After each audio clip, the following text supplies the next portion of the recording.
हरे कृष्णा। तो देखिए, अब मैं आप सभी को बताने वाली हूँ मोरियाई छठ। ये मोरियाई छठ कब है, ये मोरियाई छठ होता क्या है और कब आती है, कौन सी डेट को आती है और इसकी हम पूजा विधि किस प्रकार से करेंगे। और इस मोरियाई छठ को जब करने की विधि होने के बाद और महत्व पता चलने के बाद इस व्रत की कथा क्या होती है। मोरियाई छठ की व्रत की भी कथा होती है जिसको हमें मोरियाई छठ पर सुननी होती है। तो इस व्रत की कथा कौन सी होती है और जिसको सुनने का क्या महत्व होता है, ये सारी जानकारी मैं आप सभी को इस वीडियो में बताने वाली हूँ। सो प्लीज़ ध्यान से मन लगाकर सुने। तो हिंदू कैलेंडर के अनुसार सितंबर का महीना चल रहा है। हिंदू पंचांग की बात करें तो इस समय भाद्रपद मास जारी है और हिंदू धर्म में भाद्रपद माह को बेहद खास माना जाता है। और इस महीने में सबसे ज़्यादा व्रत और त्यौहार आते हैं। जो 7 सितंबर को गणेश चतुर्थी के बाद 8 सितंबर को ऋषि पंचमी होती है। इसके बाद आएगी मोरियाई छठ। तो मोरियाई छठ पर क्या होता है ये आपको पता नहीं हो तो मैं इस वीडियो को इसीलिए बना रही हूँ आप सभी के लिए कि मोरियाई छठ होता क्या है और इस छठ पर क्या होता है और किसके लिए ये व्रत किया जाता है। और अगर आप सभी को नहीं पता है तो हम आप सभी को बता देते हैं। तो चलिए हम बताते हैं मोरियाई छठ कब होगी और किस दिन होगी और इस दिन क्या किया जाता है। तो मोरियाई छठ पर क्या होता है, ज्योतिषाचार्य पंडित राम गोविंद शास्त्री के अनुसार मोरियाई छठ पर शादी की मोर का विसर्जन किया जाता है। शादी के बाद जब पहली बार मोरियाई छठ आती है तभी इसका विसर्जन कर दिया जाता है।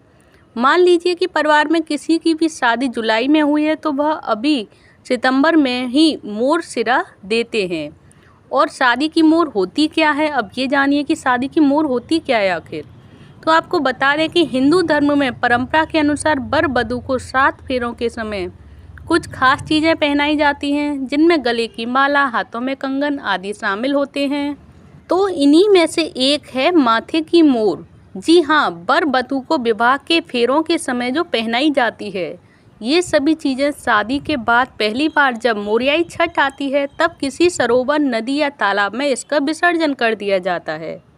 तो चलिए अब जानते हैं मोरियाई छठ पर जो मोर विसर्जन किया जाता है वो किस प्रकार करेंगे। तो मोर विसर्जन विवाह को लेकर वैसे तो सभी की अपनी अपनी परंपराएं होती हैं, पर बुंदेलखंड में मोर सिराने के लिए या विसर्जन के लिए घरों पर मेहर बनाए जाते हैं और फिर इसे मेहर को बनाने के बाद इसे पूजा के बाद मोर के साथ विसर्जित कर दिया जाता है मेहर को।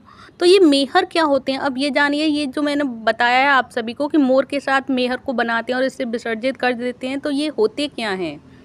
तो थोड़ा सा रवीले यानी कि मोटे आटे में जो गुड़ मिलाकर उसके छोटे छोटे गोले बनाए जाते हैं, फिर उसे घर पर पूजा करके बहते हुए पानी या तालाब में मोर के साथ विसर्जित कर दिया जाता है। तो ये होती है मोर को सिराने की या फिर बहाने की परंपरा कि हम विसर्जित कैसे करते हैं मोर को। तो ये सारी जानकारी आप सभी को अगर अच्छी लगी हो तो प्लीज़ वीडियो को लाइक भी करें। तो चलिए अब मैं आप सभी को सुनाऊंगी मोर छठ व्रत कथा कि मोर छठ व्रत कथा कौन सी होती है। जब हम मोर छठ व्रत रहते हैं और मोर छठ व्रत को पूजा विधि और जो भी हमें मान्यता के अनुसार जो पूजा विधि होती है और महत्व होता है मोरियाई छठ का, ये सब कुछ मैं आपको अब इस वीडियो में बताऊँगी कि मोरियाई छठ का व्रत हम क्यों करते हैं, किस लिए किया जाता है और इस व्रत की कथा क्या होती है। क्योंकि जो भी हम व्रत रहते हैं अगर उसकी कथा नहीं सुनेंगे तो व्रत का कोई पूर्ण फल नहीं मिलता है हमें।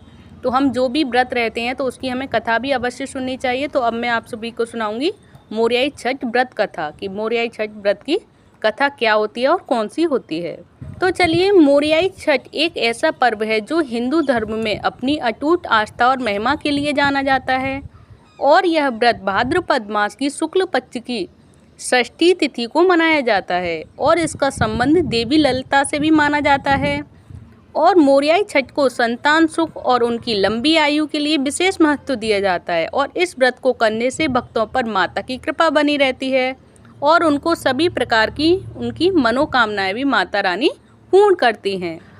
परंतु इसके साथ क्या आप सभी जानते हैं कि मोरियाई छठ व्रत की उत्पत्ति कैसे हुई और देवी ललिता का इस व्रत से क्या संबंध है और इस व्रत को करने की क्या महत्व है। तो आइए इस वीडियो में हम जानते हैं, इन सवालों के जवाब जानने का प्रयास करते हैं। तो चलिए जानते हैं इन सवालों के जवाब और समझते हैं कि क्यों हर साल लाखों श्रद्धालु इतनी श्रद्धा और निष्ठा के साथ मोरियाई छठ व्रत को करते हैं। और इस व्रत करने की पौराणिक कथा बेहद रोचक है और इससे जुड़ी कई मान्यताएं भी हैं जो इस पर्व को और भी खास बना देते हैं। तो चलिए शुरू करते हैं मोरियाई छठ की इस अद्भुत यात्रा को और इससे जुड़े कुछ रहस्यों के बारे में भी, कि इनकी मोरियाई छठ व्रत की कथा और मोरियाई व्रत छठ कब से और क्यों होना शुरू हुआ, इसके बारे में सारी जानकारी मैं आप सभी को बताऊंगी। सबसे पहले मैं आप सभी को बताऊंगी कि मोरियाई छठ व्रत होता क्या है।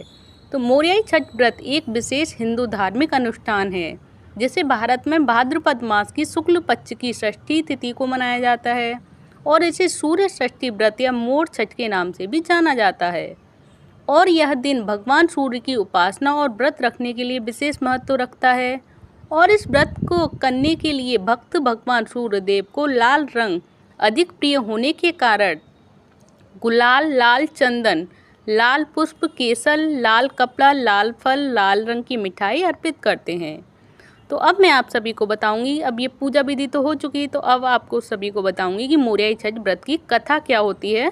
और इस व्रत की कथा को सुनने मात्र से सारे मनोकामनाएं पूर्ण करती हैं और होती हैं देवी ललिता की कृपा से। तो पौराणिक कथाओं में देवी ललिता को आदि शक्ति का रूप माना जाता है, जिनका उल्लेख देवी पुराण में मिलता है। इस कथा के अनुसार नैमिषारण्य में एक महायज्ञ का आयोजन हो रहा था, जहां दक्ष प्रजापति के आगमन पर सभी देवता उनके सम्मान में उठ खड़े हुए, परंतु भगवान शंकर ने ऐसा कुछ नहीं किया। इस अपमान का प्रतिशोध लेने के लिए दक्ष ने अपने यज्ञ में भगवान शंकर को आमंत्रित नहीं किया। जब मां सती को इसका पता चला तो वे बिना भगवान शंकर की अनुमति के अपने पिता दक्ष के घर आ पहुंच गईं। यज्ञ के दौरान अपने पिता द्वारा भगवान शंकर की निंदा सुनने के बाद मां सती ने स्वयं को अपना अपमान इसको महसूस किया और यज्ञ की अग्नि में कूदकर अपने प्राणों को त्याग दिया। भगवान शंकर को जब इस दुखद घटना का पता चला तो वे मां सती के वियोग में व्याकुल हो उठे। उन्होंने मां सती के शरीर को अपने कंधे पर रखकर पूरे ब्रह्मांड में उन्मत्त अवस्था में घूमना शुरू कर दिया। उनके इस उन्माद से सृष्टि की समूची व्यवस्था अस्त व्यस्त हो गई। तब भगवान विष्णु ने अपने सुदर्शन चक्र से मां सती के शरीर के टुकड़े टुकड़े कर दिए, जो विभिन्न स्थानों पर गिरकर शक्तिपीठ के रूप में प्रतिष्ठित हो गए। नैमिषारण्य में मां सती का हृदय गिरा, जो लिंग धारिणी शक्तिपीठ के रूप में पूजित है, जहां भगवान शिव भी लिंग स्वरूप में विराजमान है। और इस स्थल पर मां ललिता देवी का मंदिर स्थित है, जहां प्रवेश द्वार पर पंचप्रयाग तीर्थ भी स्थित हैं और मौजूद हैं। इस मान्यता के अनुसार भगवान शंकर को हृदय में धारण करने के कारण मां सती को यहाँ ललिता देवी के नाम से जाना जाता है। और एक अन्य मान्यता के अनुसार देवी ललिता तब प्रकट हुई थी जब ब्रह्मा जी द्वारा छोड़े गए चक्र से पाताल का अंत होने लगा। यह दृश्य देखकर ऋषि मुनि घबरा गए, क्योंकि संपूर्ण पृथ्वी धीरे धीरे जलमग्न होने लगी थी। तब उन्होंने देवी ललिता की उपासना की और उनकी प्रार्थना से प्रसन्न होकर देवी प्रकट हुई और विनाशकारी चक्र को रोक दिया। तो देखिए, ये है मोरियाई छठ व्रत कथा और मोरियाई छठ व्रत का महत्व कि ये क्यों किया जाता है और इस पर देवी ललिता की पूजा क्यों की जाती है, ये भी सब कुछ मैंने आप सभी को इस वीडियो में क्लियर कर ही दिया है। और देखिए, मोरियाई छठ से जुड़ी सारी जानकारी मैंने आप सभी को इस वीडियो में बता ही दी है कि मोरियाई छठ कब होगी, तो वो होगी 9 सितंबर को। और सभी को इस दिन अच्छे से व्रत मुहूर्त में ही आप सभी को पूजा करनी है। व्रत कथा ज़रूर सुनिएगा, क्योंकि व्रत कथा सुनने के बिना ये व्रत पूर्ण नहीं माना जाता। और मोरियाई छठ की ये सारी जानकारी आप सभी को कैसी लगी, प्लीज़ मुझे कमेंट बॉक्स में बताइएगा। अगर अच्छी लगी हो तो प्लीज़ वीडियो को लाइक करें, चैनल को सब्सक्राइब करें। हरे कृष्णा, हरि बोल।